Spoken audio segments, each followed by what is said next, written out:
adelante, la palabra de Dios nos dice: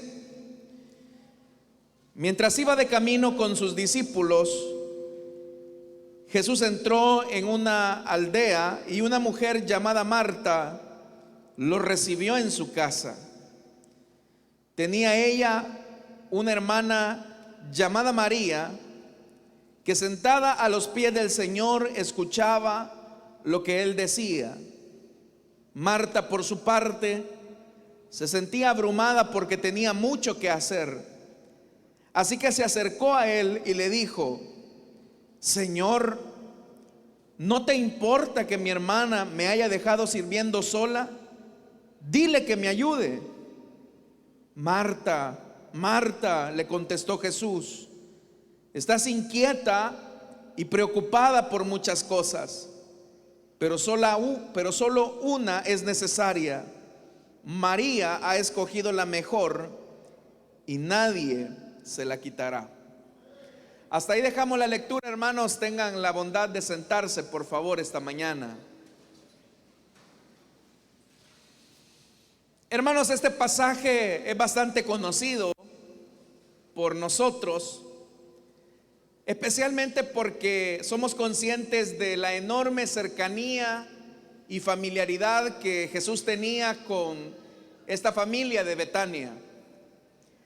Cada vez que Jesús se encontraba en las proximidades, hermanos, de Judea, siempre él aprovechaba la ocasión para visitar a sus amigos, Marta, María y Lázaro. Esa cercanía a ellos les permitió intimar con el maestro, y ellos a su vez pues mostraban toda la norma de hospitalidad que era necesaria en la época. En esta época, hermanos, del siglo I, ser hospitalario con una persona, con una visita, con alguien que andaba peregrinando, era una cuestión de honor. Por eso es que se veía con desagrado cuando una persona llegaba a casa de otra y no se le mostraba las normas mínimas de hospitalidad. Entre esas normas de hospitalidad estaba el hecho de lavarle los pies. Hay que recordar que las calles eran polvorientas y en el caminar de la vida pues ellos se empolvaban sus pies porque el calzado era un calzado rústico. También si ellos venían de largos trayectos, su cabello y su frente venía con cierto nivel de insolación, y como una norma para tratar la manera de aliviar un poco la temperatura o el calor del cuerpo, ellos lo que hacían era vertir un poco de aceite que venía a ser como un aceite refrescante para esos momentos de intenso calor. Aparte de ofrecer obviamente agua, también se ofrecía la mesa, es decir, compartir un poco de pan y tratar la manera de mostrarle a estas personas toda la hospitalidad posible, aun si fuera necesario, porque el peregrino tenía que atravesar largas distancias. Se le permitía, y era una norma de hospitalidad, albergarlo en una habitación específica. Por otra parte, también se atendía a los animales, si es que venía acompañado de animales de carga. Todas estas cosas, hermanos, eran parte de las normas de hospitalidad. Entonces, ahora que Marta y María están recibiendo nuevamente al Señor, ellas siempre habían mostrado una hospitalidad hacia el maestro, pero en la medida en que las visitas se iban repitiendo, se iba produciendo, hermanos, dos efectos diferentes en la vida de cada una de esas mujeres. Por un lado, en el caso de Marta, Marta siempre seguía tratando la manera de agradar al Señor con toda la hospitalidad que eso demandaba, y eso era parte de lo que se esperaba de una persona. Pero pareciera ser que cada vez que Jesús llegaba a hospedarse a esta casa, Marta trataba la manera de hacer lo mejor para el maestro, pero ya no era tanto por una cuestión de hospitalidad, sino por una cuestión de imagen. Es decir, que lo que comenzó en un momento como un gesto de hospitalidad, de cercanía, poco a poco se fue transformando en el corazón de Marta en el deseo de quedar bien frente al Señor. Entonces ya no era tanto el tema de la hospitalidad, sino que su imagen quedara bien posicionada frente al maestro y a sus discípulos. Y eso lo vamos a ver más adelante. Pero el problema es que en la medida en que Marta está más afanada en ver cómo posiciona su imagen frente al Señor, vamos a ir viendo que Marta va perdiendo su calidad de discípula. Y al perder su calidad de discípula, a ella lo que más le preocupa es ver cómo se ve frente al Señor y a sus discípulos. Y al perder esa perspectiva, vamos a ir viendo cómo sus valores poco a poco van cambiando. Por el otro lado, el caso de María, en la medida en que la frecuencia de las visitas se ha ido intensificando, a María lo que le interesa más de esas visitas sí es atender al maestro, pero lo que ella está buscando es intimidad con el maestro, conocer más al maestro. Y sabe que la única forma en que va a poder conocer más al maestro no es teniendo una vida agitada que trate la manera de posicionar la imagen frente a otros, sino que lo que debe de ser fundamental es estar sentada a los pies del maestro. Esto, hermanos y hermanas, a nosotros ya nos deja una importante lección, porque muchas veces en los círculos evangélicos nosotros solemos confundir las cosas y pensamos que nuestra vida de activismo en la iglesia es sinónimo de tener comunión con Dios. Pensamos que si servimos en tal área, en esta otra, en este otro privilegio, eso significa comunión con Dios e intimidad con Dios. Es cierto que Dios requiere todo el servicio que nosotros le podamos dar, porque es parte de nuestra responsabilidad como discípulos del maestro. Pero cuando no se equilibra el tema de la comunión con el Señor, y cuando el servicio a Dios se desnivela al punto que nuestro servicio se convierte en activismo, llega un momento en donde lo que más nos preocupa es cómo se ve nuestra imagen frente a los demás. Y perdemos de perspectiva que en realidad el origen de por qué estamos acá reunidos es el maestro, es estar a sus pies. Por eso dice el versículo 38: mientras iba de camino con sus discípulos, Jesús entró en una aldea y una mujer llamada Marta lo recibió en su casa. Note que se está mencionando que es Marta quien recibe al Señor. Es decir, que ella es la que está en la puerta. Ella es la primera que ven Jesús y sus discípulos. Que ella esté a la puerta no tiene ningún problema. Eso es lo que se espera de ella. Que tenga una actitud hospitalaria con Jesús y sus discípulos.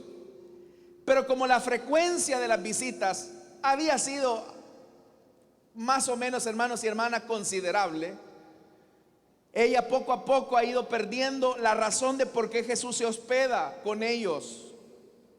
Muchas veces, hermanos, la cercanía o la familiaridad nos puede llevar al punto de perder de vista con quién nos estamos relacionando.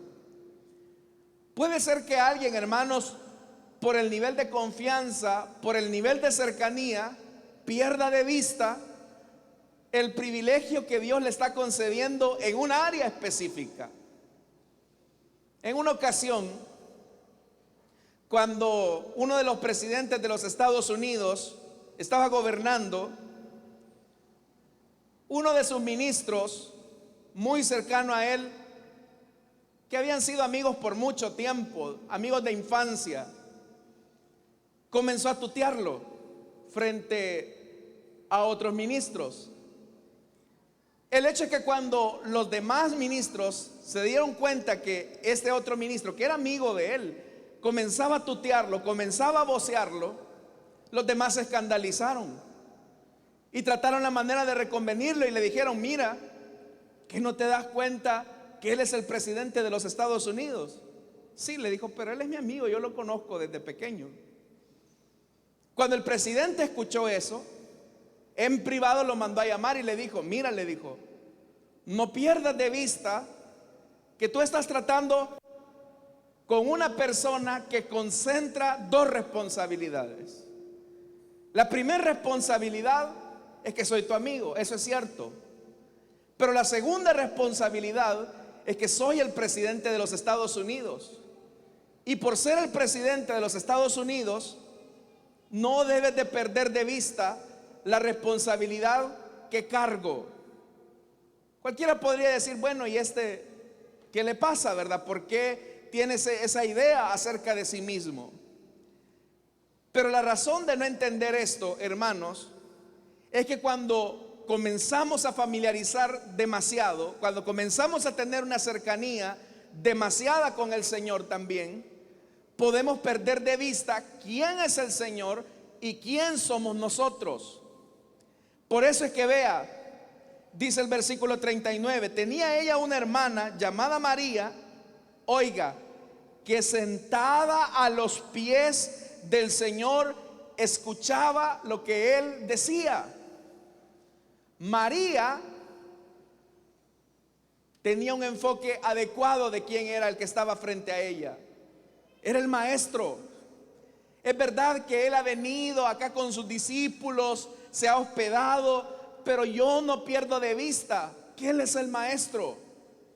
Y que por ser el maestro, mi posición es estar sentada a los pies para aprender de Él. Es decir, que el tiempo que Jesús pasaba con esta familia iba generando en el corazón de María intimidad.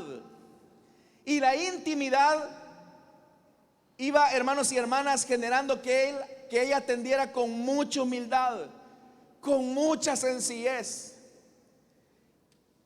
Nosotros, hermanos y hermanas, en la medida en que estamos acá en la iglesia y vamos avanzando en tiempo en el Evangelio, deberíamos también de crecer en este mismo sentir de humildad, de sentarnos a los pies del maestro. Si yo me siento a los pies, yo estoy reconociendo que soy discípulo de Él y que el objetivo de estas reuniones es aprender a tener comunión con Él. Entonces vea que la perspectiva de María es la adecuada: sentarnos a los pies. Es verdad que ella podría decir: el maestro pasa, cada vez que viene a Betania siempre se queda en nuestra casa. Y María pudo haber tuteado, voceado, extralimitarse en la confianza con el maestro para convencer: no, sí, Jesús, aquí come, nosotros le damos de comer, ¿verdad, Jesús? Pero no, María se ubica, y al ubicarse dice la Biblia que se sienta a los pies del maestro. Es decir, que la familiaridad no hizo que se confundieran las cosas. Muchas veces la familiaridad o la cercanía con alguien, como este caso del presidente que les conté de Estados Unidos, tiende a confundir las cosas. Y esa cercanía, esa intimidad lleva al punto de perder de perspectiva que tenemos un privilegio. Y María comprendió eso, que cada vez que el maestro viene, yo tengo el privilegio de sentarme a los pies para aprender de Él. Nosotros también necesitamos eso. Necesitamos ubicarnos en esa posición. Pero ve el otro caso. Verso 40. Marta, por su parte, se sentía abrumada porque tenía mucho que hacer. ¿Por qué el hacer está abrumando a Marta? ¿Por qué el hacer muchas actividades está abrumando a Marta? Porque ya Marta ya perdió de perspectiva. ¿Por qué está sirviendo? ¿Por qué está haciendo lo que hace? A Marta ya no le preocupa tanto la hospitalidad, sino cómo se ve ella como anfitriona frente a los discípulos, frente a los maestros, frente al maestro. A Marta le interesa más que los comensales y sus huéspedes digan: Marta, qué anfitriona genial eres tú. Nosotros hemos ido a varias casas, pero nadie nos atiende como tú. Es decir, que lo que a Marta le interesaba era su imagen. Era su imagen frente a los demás, era lo superficial. El problema, hermanos y hermanas, es que nosotros podemos caer en un punto donde nuestro perfeccionismo nos lleve a perder de vista por qué hacemos lo que hacemos. El músico, por ejemplo, o el servidor, independientemente del área, tiene la responsabilidad de hacer las cosas con excelencia y con determinación, pues el Señor se merece lo mejor. Pero si pierde de perspectiva su comunión con Dios, lo que le va a interesar más es cómo me van a ver los otros, cómo van a ver cómo yo ejecuto el instrumento, cómo me van a ver cómo yo canto. Y ya la preocupación no será tanto servir o adorar al Señor, en el caso del ministro de alabanza, por decir algo, sino cómo se proyecta su imagen. Lo mismo el predicador. Es una demanda de los predicadores que hagamos las cosas con excelencia, que nos preparemos, que estudiemos. Pero si la preocupación es cómo me voy a ver yo frente a la congregación, o cuál es la imagen que yo les voy a dejar a ellos, pierdo de perspectiva la razón de por qué Dios me ha llamado, y eso comienza a abrumarme y ya no disfruto el privilegio que Dios me ha dado. Eso ocurre con el líder de célula también. Si lo que le preocupa es cómo se va a ver frente al supervisor, frente al pastor, frente a los hermanos, eso lo va a abrumar, porque va a ser una de ver cómo construyo mi imagen frente a los demás. Pero el discípulo no pierde de vista que para poder servir al Señor necesita estar a los pies del maestro, tener una actitud de humildad. Aquí, hermanos y hermanas, no importa cómo nos vemos nosotros, porque el centro del culto y de nuestro servicio a Dios no somos nosotros, sino al Señor a quien decimos servir. Él es el centro de nuestra adoración. Pero el punto es que cuando la imagen nos abruma, cuando las cosas que decimos hacer para el Señor nos abruman, perdemos de perspectiva que Él es el Señor y nosotros somos sus discípulos o sus siervos. Muchos cristianos lamentablemente quieren señorear al Señor, y ahí las cosas van mal. Vea lo que dice la parte final del versículo 40. Así que se acercó a Él. Marta se acercó al Señor, y qué bien, se está acercando al Señor. Dios espera que nos acerquemos a Él. Pero ¿cuál fue su actitud? Dice que se acercó y le dijo, vea el tono reverente, Señor. Es muy sutil para acercarse a Él. Señor. Y le hace la pregunta, ¿no te importa que mi hermana me haya dejado sirviendo sola? Ahí hay un tema, y es el tema de la comparación.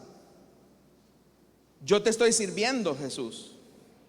Estoy tratando la manera de cocinarte de la mejor forma, Jesús. No te importa que esta otra, que debería demostrar la misma actitud, la misma solicitud, lo hace y me deja servirte a ti solo. A mí me toca la responsabilidad de servirte sola a ti, Jesús. Muchas veces, cuando nuestra comunión con Dios ha sido sustituida por el activismo en la iglesia, las actitudes comparativas vienen cada vez más en relación a otros. ¿Y a mí por qué me exigen y al otro no? ¿Y a mí por qué si me dicen y al otro no? ¿Y yo por qué si tengo que hacerlo y el otro no? Y ya desde ahí, hermanos y hermanas, nos podemos dar cuenta que hemos sustituido nuestra comunión con Dios por una vida de activismo. Cuando comenzamos a compararnos, ¿y por qué aquel sí y yo no? Y queremos tratar la manera de corregirle la plana a Dios, haciéndole creer que Él no se da cuenta de ciertas cosas que nosotros creemos que sí nos hemos dado cuenta. Entonces, hermanos y hermanas, toda actitud comparativa con cualquier hermano es un reclamo que le hacemos a Dios, y esos reclamos obedecen por nuestra falta de comunión con Él. Y es ahí donde decimos, bueno, yo le sirvo al Señor, nunca falto a la iglesia, trato la manera de cumplir mis responsabilidades, y yo veo que me va peor. Y aquel que no sirve y es dominguero, viene a las 500, a él sí le va bien. Te estás comparando. Te estás comparando, y lo que te interesa más es cómo se ve tu imagen frente a Dios y frente a los demás. Pero lo que es peor, viene Marta y le dice: oiga, hermano, dile que me ayude. ¿Con qué garbo Marta le está hablando al que se refirió como Señor? Dile que me ayude. Muchas veces, cuando hemos sustituido nuestra comunión con Dios por una vida de activismo, creemos que le podemos dar órdenes a Dios y pretendemos señorear al Señor de los cielos. Señor, haz esto. Señor, haz aquello. Señor, si yo soy tu hijo, si yo te sirvo, si yo no falto, Señor, si yo trato la manera de involucrarme, haz esto. Pero perdemos de vista que aquí el centro de nuestro servicio no somos nosotros mismos, sino el Señor, quien nos ha llamado a su servicio.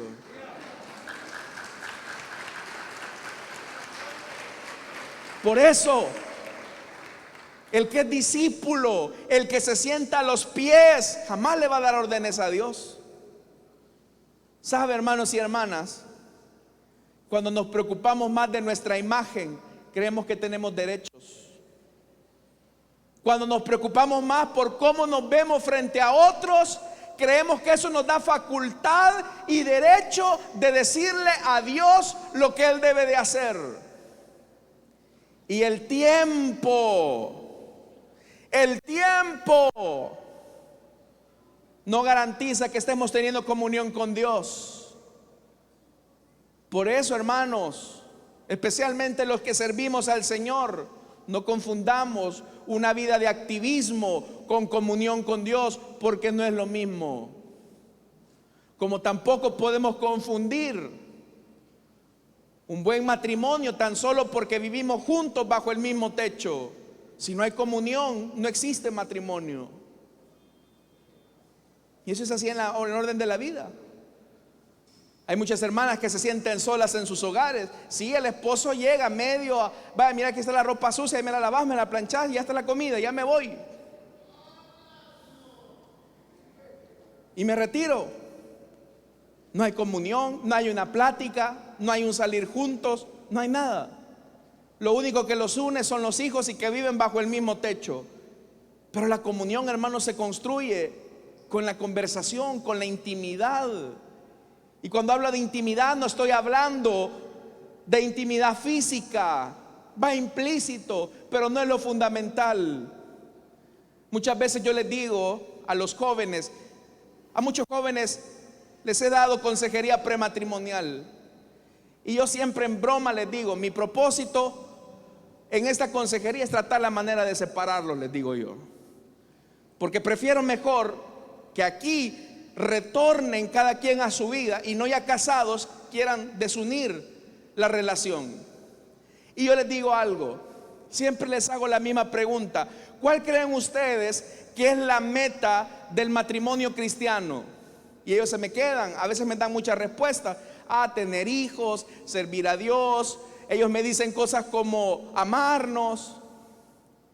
Pero la meta del matrimonio, como Dios la diseñó, es en una sola palabra: unidad.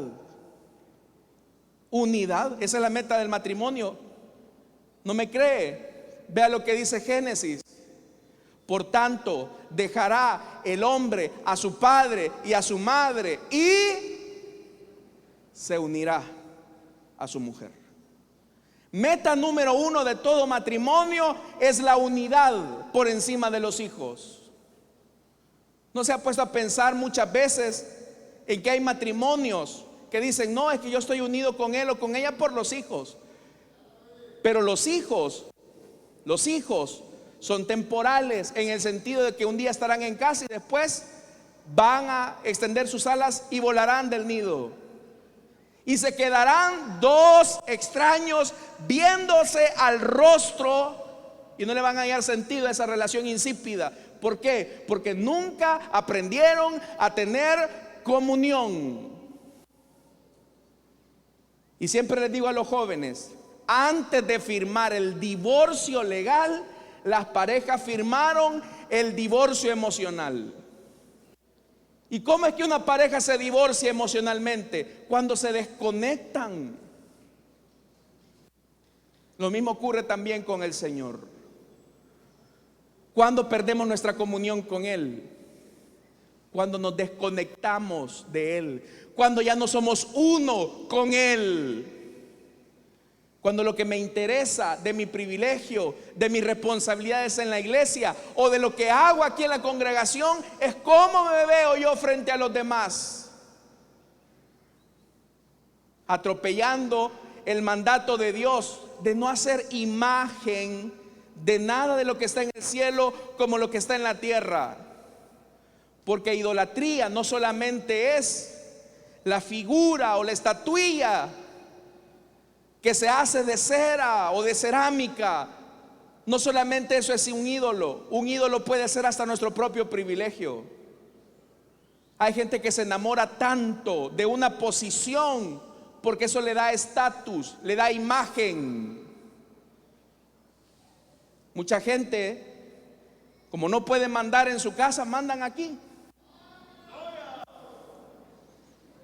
Como allá la esposa le dice: ¿te callas? Sí. Pero aquí vienen a hablar con garbo. Y si se les quita el privilegio, ¿por qué cree usted que hay gente que solamente viene a la iglesia cuando le toca servir? ¿Por qué cree que hay gente que solo viene a la iglesia cuando le toca servir? Porque no están preocupados por tener comunión con Dios, están preocupados por cómo se ve su imagen frente a los demás. Y activismo no significa comunión con Dios. Y son estos los que se preocupan de su imagen, los que después vienen a reclamarle a Dios y a decirle: Señor, haz esto, haz aquello, si yo te sirvo. Pero recuerda que eres tú y quién soy yo. Somos siervos. ¿Y qué significa ser siervo? El que hace la voluntad de su Señor. Y una de las cosas que Dios está pidiendo es: siéntate a los pies. Siéntate. Y vea, verso 41. Marta, Marta, Marta, Estás inquieta y preocupada por muchas cosas que yo no digo que sean malas. Vea, el que te estés preocupando de tu imagen te coloca en inquietud, te coloca en preocupación. Porque hace rato que dejaste ese lugar secreto, hace rato que perdiste de perspectiva que antes de ser servidor, que antes de ser servidora, eres mi discípula. Y tú no estás por encima de mí, Marta. Tú a mí no me vas a decir lo que yo tengo que hacer. Aquí se hace lo que yo digo, porque yo soy el Señor de esta casa. Te preocupa, te inquieta muchas cosas, que no es que sean malas, pero cada cosa en su lugar. Esta iglesia tiene que ser una iglesia de comunidad de discípulos. Y el discípulo siempre se sienta a los pies del maestro. El día que nosotros, hermanos, ya no nos sentamos, porque vea la posición, grafique esto en su mente. Mientras que Marta andaba de pie haciendo muchas cosas, María estaba sentada y a los pies del maestro. Si te pudiéramos ver a ti, ¿cómo estás? ¿Estás sentada a los pies del maestro o andas en pie de arriba para abajo, haciendo muchas cosas según tú para el Señor, pero a fuerza de ser sincero, no las haces para el Señor, las haces para ti mismo, para construirte tu propia imagen y tu propio reino? Por eso Jesús va más adelante y le dice: mira, Marta, una cosa es necesaria, y María ha escogido la mejor y nadie se la quitará. ¿Y cuál es la mejor parte? Como dice esa alabanza, estar a tus pies. La mejor parte de nuestra intimidad y de nuestra comunión con Dios es estar a los pies del maestro. Él es el Señor, nosotros sus siervos.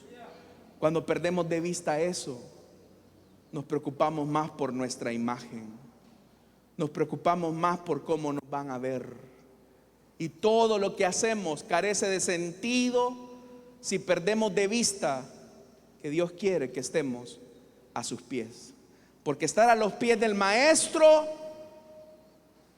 es significado de que Él está por encima de mí y yo no puedo venir a Él a darle órdenes. Hay muchos cristianos que cuando Dios les dice no, se enojan.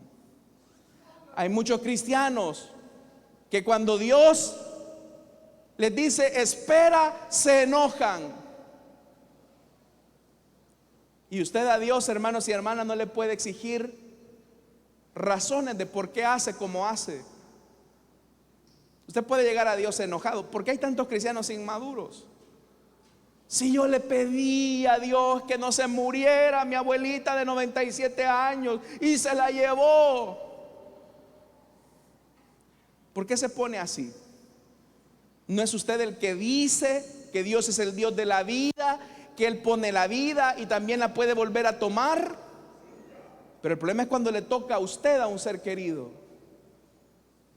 Muchos cristianos tienen problema con dos cosas: la soberanía y la providencia de Dios. Se lo vuelvo a repetir nuevamente. La soberanía es entender que Dios es Dios y Él gobierna todas las cosas y que no le rinde cuentas a nadie. Él es Dios. Y Dios nos puede decir: sí, te concedo lo que me pides. Y nos alegramos por eso. Pero ese mismo Dios nos puede decir: no. ¿Qué va a hacer? Señor, dame lo que te pido, como Marta. Obra como te dije, como Marta. O como María, estar a los pies del Señor. Y si el Señor dice: hija, no es tu tiempo, no es tu momento, no es tu hora. Estar a los pies del Señor nos hará tener perspectiva de que somos discípulos y Él es el maestro. Y el segundo problema con lo que los cristianos tenemos bastante dificultad para relacionarnos con Dios es su providencia. ¿Y qué es la providencia de Dios? Que todas las cosas nos ayudan para nuestro bien. ¿Cuántos han escuchado ese pasaje de la Biblia en la carta a los Romanos? Que a los que aman a Dios, todas las cosas nos ayudan para bien. La pérdida de empleo me va a ayudar, le va a ayudar. La enfermedad que tiene me va a ayudar, le va a ayudar. La pérdida de ese ser querido le va a ayudar, le va a ayudar. ¿Cómo? No sé, no me pregunte, no soy Dios. Pero si Dios dijo en su palabra que todas las cosas me ayudarán a bien, Dios no miente, Él es fiel a su palabra, y eso tendrá un buen resultado en su vida para que la obra de Dios brille en su vida.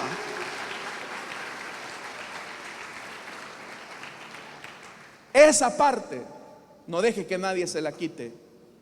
La mejor parte, que nadie se la quite, que es estar a los pies del maestro. Que el diablo no le venga a hacer creer: mira, preocúpate por tu imagen. No, que nadie le quite esa mejor parte. ¿Y cuál es esa mejor parte? Estar a los pies. Estar a los pies del maestro. Amén, hermanos. Esta es la palabra de Dios para ustedes esta mañana, hermanos y hermanas. Vamos a cerrar nuestros ojos, vamos a orar.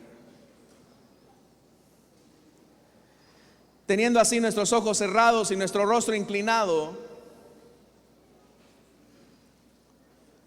rápidamente quiero hacer una invitación para aquellas personas que desean entregarle su vida a Cristo o desean reconciliarse. Si hay alguien que desea reconciliarse con el Señor, póngase en pie, vamos a orar por usted.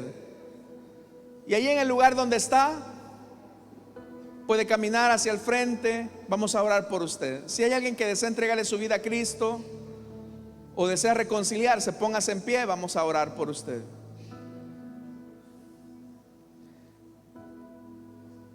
Como dice esa canción, no hay lugar más alto que estar a sus pies. No hay lugar más alto que estar a sus pies. ¿Hay alguien esta mañana que desea entregarle su vida a Cristo, desea reconciliarse? Póngase en pie, vamos a orar.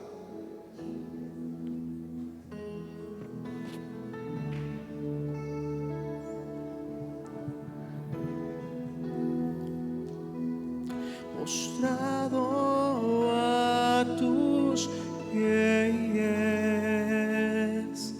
y aquí ¿Habrá alguien? permaneceré a los pies de Cristo. ¿Habrá alguien que desea entregarle su vida a Cristo o que desea reconciliarse? Póngase en pie, vamos a orar.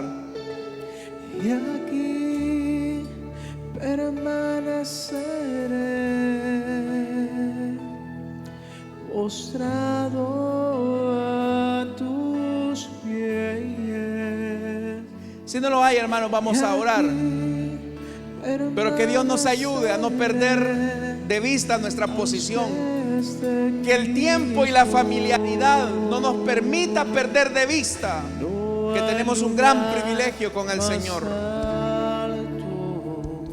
Padre que estás en los cielos, te damos las gracias, Señor, porque tenemos mucho tiempo de conocerte. Pero ayúdanos, Señor, a no perder de vista nuestra posición como discípulos. Estar a tus pies, Señor.